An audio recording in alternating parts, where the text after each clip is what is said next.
and welcome to another Spring Days vlog. This week has been a week of planting things out, and the children have been quite busy getting their plants sown out into the raised beds, particularly their vegetable plants. It was about time. The weather was quite amenable. It had gotten quite warm and we hadn't really had any frosts for a couple of weeks. So we thought we'd take the chance. The kids were planting out these carrots in one of the raised beds, and there's some purple sprouting broccoli that are being planted in half of a raised bed. And then there's another raised bed which is being split between mange 2, which are the sweet snap peas that we really love to eat, as well as some dwarf French beans.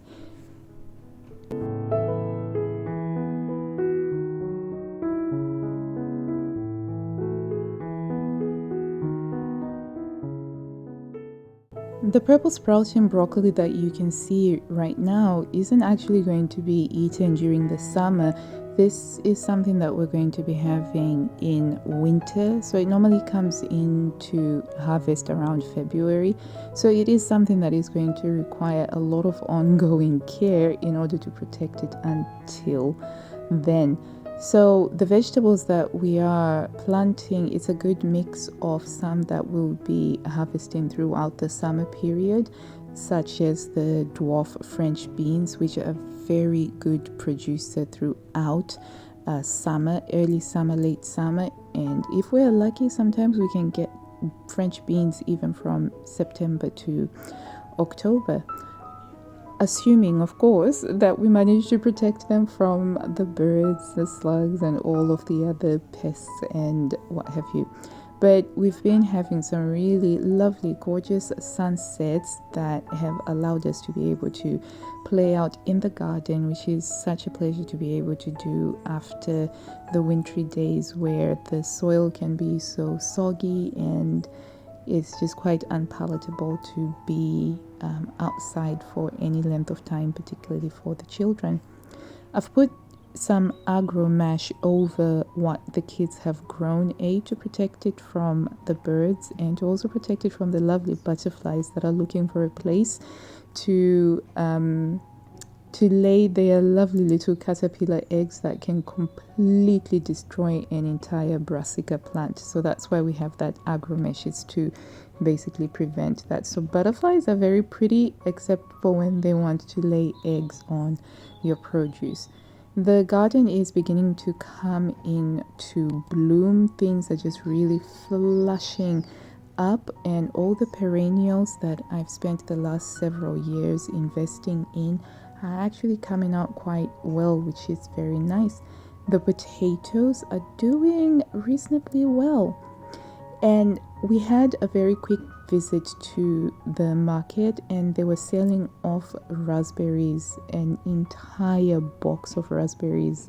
So that's about 12 punnets of raspberries for only £2. So I decided to buy the raspberries. I could have made them into jam, but I decided to actually freeze them and use them in summer puddings and summer berry smoothies, which is something that we like to do a lot.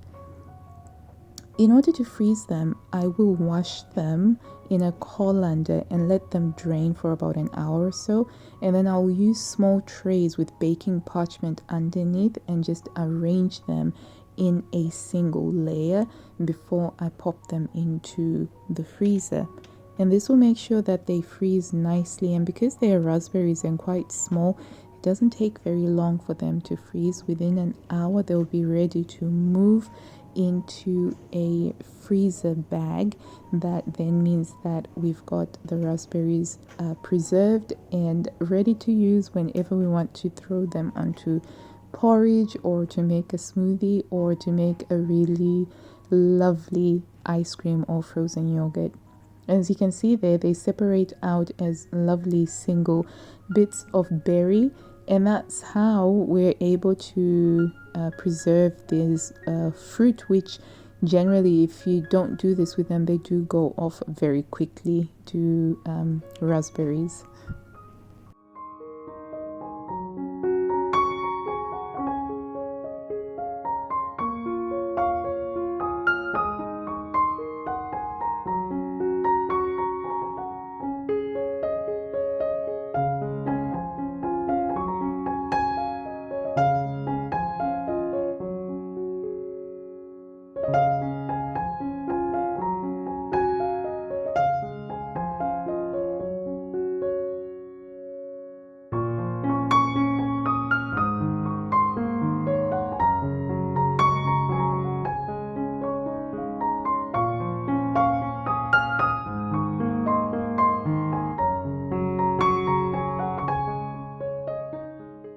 I find that the Ziploc plastic bags are best for berries because it just makes it easier to grab a handful here and there. So I use these all the time.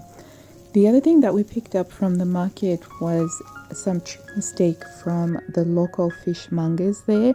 And it's something that I like to indulge in about once a year or so because tuna is really quite a pricey steak, but it is so delicious. Normally we have our tuna from the tinned tuna, but I did want the kids to know that this is what actual tuna is like before it is preserved in tins. And we had it with just some boiled potatoes, some boiled veg, and a garlic and mustard sauce that we made. I just got the recipe off of the internet, but I'll link it in the box down below. Thank you so much for joining us for another very quick spring day vlog, and I will see you in the next one. Until next time, I wish you blue skies, health, and happiness. Bye.